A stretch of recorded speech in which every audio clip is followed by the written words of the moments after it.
Reddit by Reddit and chill. People no longer bound by their non-disclosure agreements. What can you now disclose? Funny story. Moments after I was unceremoniously fired because my tech skills were found to be insufficient, the bosses who fired me demanded to know the whereabouts of a hugely important computer file I had worked on. I refused to help them.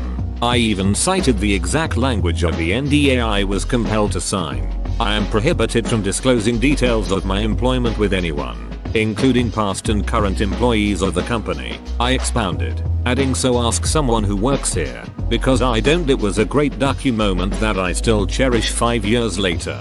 But now I think I can disclose the truth. I only hid behind the NDA language because I had no clue where to find their damn computer file or even where to look. I suck with computers. Fired because my tech skills were found to be insufficient. I suck with computers. This checks out. How do you even get in this situation, LMAO? We need someone to manage these financial portfolios. You're a good CPA, so we're hiring you. Thank you. I can't wait to get started. Here's the F-Site database we use, and here is the online portal we use to communicate with clients. Ducking what? The cake cupcake shop I used to work for claimed everything was homemade, but used Pillsbury cake mix as a base. I read a thread, I think it was a confessions thread on AskReddit, where a woman who ran a super successful home bakery business was literally just using Pillsbury cake mix. And this is how I learned what Pillsbury was, as we don't have it in England. Full stop. She had the odd hack or two and was seriously good at decorating apparently, but she was essentially just using cake mix. She even talked about how she felt like a fraud, got nauseous about going to the grocery store, and hated the sight or taste of cake. I remember this. She would log in once every few years and give updates. Last I read, she stopped doing cakes because it became too much for her. My mom does cakes as a side gig, and while she makes her own frosting from scratch, she uses boxed cake mix that she, too, passes off as her own. Probably way more common than anyone lets on.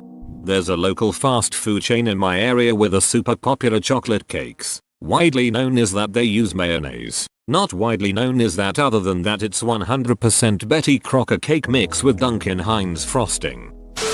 My graphic designer best friend won my town's Design the Centennial logo contest, despite having never set foot in the town. I worked for the radio station, and just did an interview with one of the organizers, where he lamented that there weren't very many entries. So I called my friend and said, "Want in on this?" He said, "Sure," as he lived on the other side of the country at the time. I spent the next day texting him photos of the town for inspiration. Anyway, when he won and they found out he was a professional graphic designer who lived on the other side of the country, they made him and me sign NDAs because the town was afraid people would think they brought in a ringer. Edit. Row. This kind of blew up. So let me answer some of the more common questions being brought up. How did they make you? They threatened to withhold the prize and you threatened to tell the public, which would be way worse PR-wise than what they alone wanted the NDA for. Presumably if they didn't sign the NDA, they wouldn't have picked the design. Did you hear? They whispered, keenly, so clandestine, so obscenely, so unseemly, so maligning, so extremely vile, inclining wicked crimes were here enacted, here portrayed, and here protracted, here achieved with evil pleasure far beyond the scope to measure. What, perhaps you ask with wonder, tore this very town asunder, split and rent the peace and order of this place from bound to border. What? I hear your consternation, dread and fear and trepidation. Lit the spark on such a candle. 'Twas a scandal. 'Twas a scandal. I dug up some ancient bones, gold, and Mycenaean tombs. I couldn't discuss the finds until the institution who ran the archaeological dig could publish the data. You can read about it here. Edit to add. I'm a classics student, not the one running the whole dig, but my role in it was very much legal and official. LOL. We knew to dig there because there was another tomb next to it, and it's located near a big Mycenaean Bronze Age palace. I only dug there for one summer, but it was a blast. If you're interested in archaeology, you should see if there are any local groups that you can volunteer with. This might be the coolest and least shady response. Alright. Deleted. I was a contractor for NASA. I still fully support the agency, but I was extremely bugged when I learned that each separate NASA center, for example, JPL, Kennedy, Ames, Goddard, hides many of its inventions and breakthroughs from the other centers so that when HQ is ready to assign a big mission, and a lot of dollars, to one center, they have a better chance to compete over the others. Look what we invented. Ames can't do this over there. Give us the next moon orbiter. The downside is that there is a ton of reinvention and duplicated efforts going on. Sometimes years of work go down the drain when another center does the same thing faster. My perspective was, you all work for NASA, share knowledge, collaborate. I was frequently ordered to tone down anything revealing when speaking to other centers. That's not at all different from how the big national labs used to work. The rivalry between Lawrence Livermore and Los Alamos is almost legendary. Supposedly they got better about sharing, but it wouldn't shock me if they were still up to the same hijinks. Not just true for NASA, true for many government agencies. The issue is that money is zero sum, and if one program is getting money, it is getting cut from another program. So everyone is fighting to get their share and avoid having to make staffing cuts. Fixing this would probably require a fundamental change in the executive branch as well as the appropriations process. We would have to move from a leadership system in which you have new political appointees coming in every few years who aren't familiar with the programs to permanent leadership who are focused on making all the different sub-agency departments work synergistically. Appropriations would have to change to have predictable funding levels for each program for several years. As a lawyer, I've viewed a lot of these and tort settlements. The most common use of the NDA is to keep the award amount quiet so everyone won't sue the company hoping to get that sweet settlement money. Edit. Several people have PM'd me about their NDAs, and if they can talk about this or that, I am not your lawyer. I don't give legal advice to non-clients. You shouldn't take legal advice from strangers on Reddit, but it's called a settlement because you settled the matter. Let it go. You got the hush money, now do the hush. SMH. As a lawyer who represents plaintiffs that sign these settlements, I say over and over, do not go post this on Facebook. Don't tell your friends. Just say that it's resolved and you were happy with the outcome. Inevitably a week later I'll get an email from defense counsel with my client's Facebook link on some group we did. IT guys. Just got $XXXXXX. Man fassipaming. Edit. LOL wow. Biggest karma post of my life. To answer the question then what? In a general answer, it entirely depends on the settlement agreement. Maybe in the corporate world the settlement has to be returned and the release of claims stands. There's a lot examples of losing a settlement agreement, but for our agreements, it would just nullify the agreement and put everyone back to square one, which would then likely settle again. So I just have to reach out my client, chew them out to remove everything, and then send a follow-up to defense counsel assuring them that it's not going to happen again. I like to add your friends and family will all start asking you for money. People will bring up old debts you owe them that you won't remember if they're real or not. Just keep it to yourself or you're going to hate it. This seems to work better than the threat of legal consequences for breaking an NDA. My dad brings up old debt any chance he gets, all through high school up to now. Your sister owes me money for my car they sold. Ask her. Your brother owes me money from when I paid for his college. Ask him. This should be higher up the list. It's scary how incompetent people just guffaw their way into positions of power and really have no idea how to run a business. I mean, to be fair, I'm talking some really big companies here. One of our clients was Coca-Cola for example. I'm not afraid to mention them as they were one of the few clients that really had their shit together. Their data was usually pretty on point and they were extremely thorough. These big name companies make bank, but many of them had absolutely no clue where that bank was coming from. The key account managers just cared that their totals were good. Individual revenue streams didn't matter as long as in the end, the sum total was fine. Same in some big insurance company. Several millions of euros that are asked to be ignored when it comes to analysis and reporting. You know NDAs are only good if you have the money to sue. Worked with a company that didn't pay me, so I told them their NDA didn't apply. They threatened to sue. My response: you can't even afford to pay me. You sure as hell can't afford to sue. They also don't extend to keeping you from reporting illegal activity to the justice system. Some places may try to make people believe that and may even try to imply it in the NDA, but it has no legal standing. Doesn't illegal content and legal contracts immediately void the entire contract? Well, this is already public knowledge, and they forgot to have me sign an NDA anyway. But Savannah College of Art and Design's Ombudsman Sophia Bagnoli, the independent person who's supposed to represent students in cases of unfair treatment by the school, married one of the school's vice presidents to and is now Sophia Aletto. It's definitely a conflict of interest, but she's still serving as independent ombudsman and currently refusing to help students get any kind of refund now that all their classes are online and they don't have access to the expensive equipment their expensive tuition is supposed to be paying for. Edit. Row. This blew up.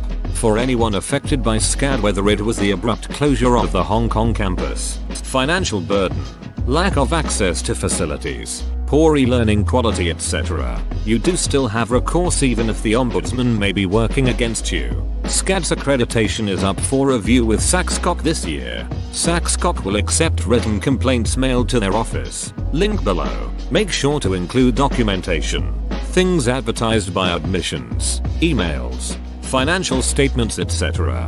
That, unfortunately, seems to be the only way to make them improve. SaxCoc.org link and type equals policies. Edit 2. Sorry, I almost forgot. There were a large number of Chinese students who were accepted and given the standard due date for their enrollment fee of a few months, but then, after the outbreak of COVID-19, received another email from your admissions rep demanding payment of the enrollment fee within 3 days. That is not okay. Whether you paid the fee or not, please take the time to file a complaint with SaxCoc and send them that material. Both the acceptance documents and the later email demanding payment in 3 days. I may be remembering incorrectly, but doesn't SCAD have a lot of issues with student health, including abnormal attempted suicide rates with students? Wouldn't that fall under unfair treatment by the school? This seems really problematic. Sure does. Here's a read for you. Medium.com link at Stephanie Franklin /stress suicide in the Savannah College of Art and Design 2E02197DDD65. Row. Sincerely thank you for this. My youngest cousin attends SCAD and this really explains a lot. Since the quarantine I've noticed she's been doing much better mentally. I just assumed it was regular collegiate stress. When I was fired from Auntie Anne's in 2010, I signed a 10-year non-compete NDA contract, promising not to detail the baking secrets or work for another pretzel establishment. Well, that ended this year, so now I can run out and start a pretzel store because the secret I was keeping was making pretzels literally requires 2 products. One of them being water and the other a large bag of pretzel meal dust powder. Quite literally anyone with $2,500 can start a pretzel stand and make perfectly fine pretzels. It's not difficult whatsoever. Edit. I signed the letter when I was hired, but I got a copy with my termination letter. Well, you forgot to say what the secret browning agent is that all the pretzels get dipped into before they go on the sheet and into the oven. It's baking soda and water. Mystery solved. Also lemonade too. 4. 8. Refrigerate. I think I'm finally ready to let the world know my secret. If you've ever used VeriSite, the loading spinners you see when the report loads and waiting for anything, people kept complaining that reports were coming back too fast. So it must not be working right. It doesn't take long to complete a few hundred Google searches simultaneously. So the loading spinner just makes you wait a few seconds longer so it feels like more is happening.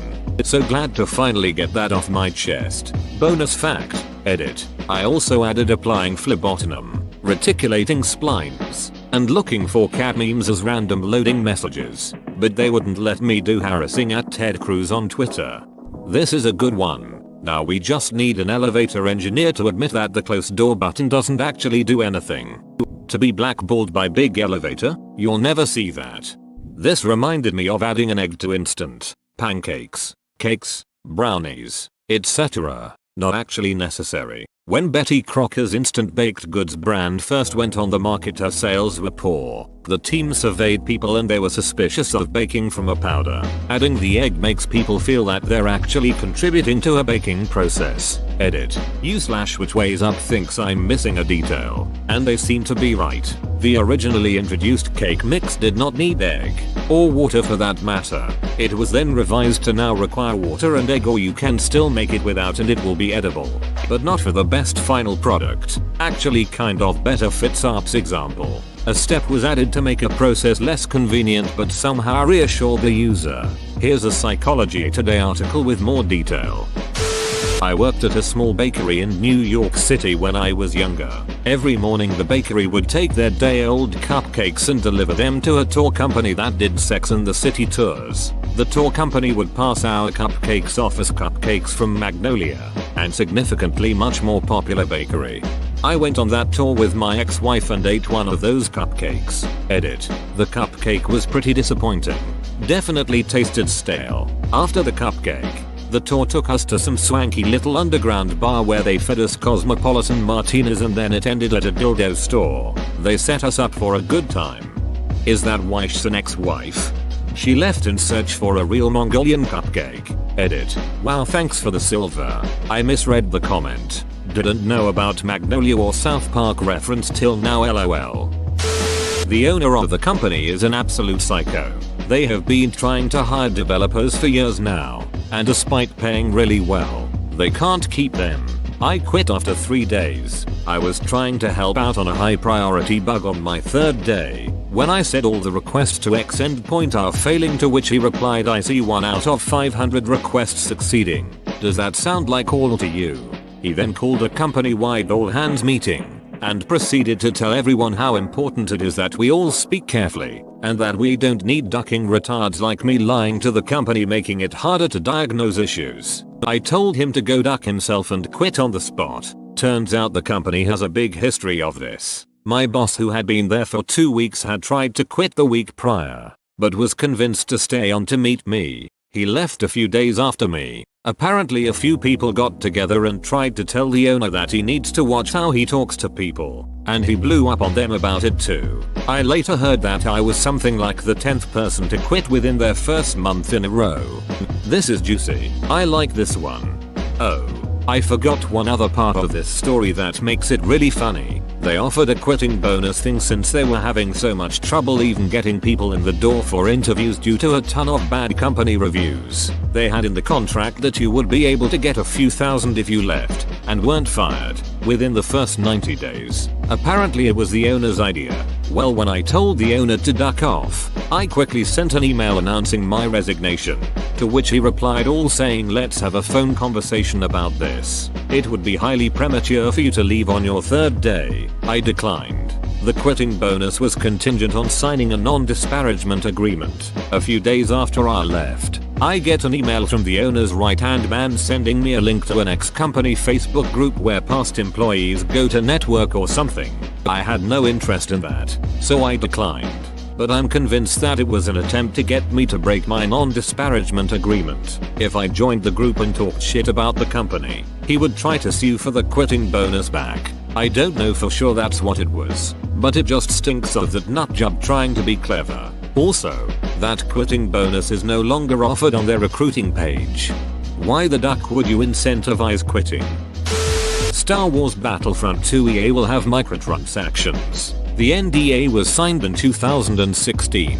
I was getting more and more worried as the release date kept getting closer, and then it happened. The backlash was so strong that EA went down in the history books as most downvoted comment in Reddit's history. Any more details you can dish out about this? I remember when this all came to a head. Like back then, the build of the game I saw wasn't even a game. Everything was in PDF and in the planning stage of development. So I can confirm that the star cards and the whole BS progression system was planned for day 1. Also, Finn and Phasma were fully developed and playable as early as June 2017. Microtransactions and DLC are such the norm now that I feel companies aren't even trying to hide behind the idea that the DLC is developed after the game's initial release. I remember a time when the fact Finn and Phasma were done and playable before release would have been a big scandal in itself. McDonald's made me sign a NDA regarding a robbery that took place during a graveyard shift. They made me take a ducking polygraph test because they thought my ex and I were involved due to the simple fact that I had stopped by that day to pick up some documents. I was a manager. I had business to do. Duck you. McMurder. Edit. Thanks for the silver. 3. Edit 2. There are many questions. Some wonder if I made this up. Request details or explanations. I'll give some extra context and I'll head out. I was around 19-20 years old. This was almost a decade ago. I was pretty naive then. By the time I realized this might have been illegal, I mentioned to a co-manager and she advised me to not bring it up again as to not involve myself in trouble or damage my future job prospects. I worked at a franchise located in a rural area with an almost entire Latino population, where everyone knows each other. I took home some of the weekly schedules and production projections for highlighting. They would make me do this highlighting shit weekly. The store manager in charge would allow me to do this on a weekly basis. The police showed up to the restaurant, picked me up, held me at the investigation building for around 8 hours, and then they sent me home.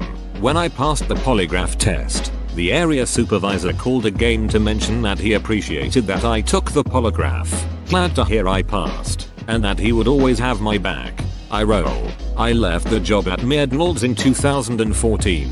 At least it makes for a story to tell.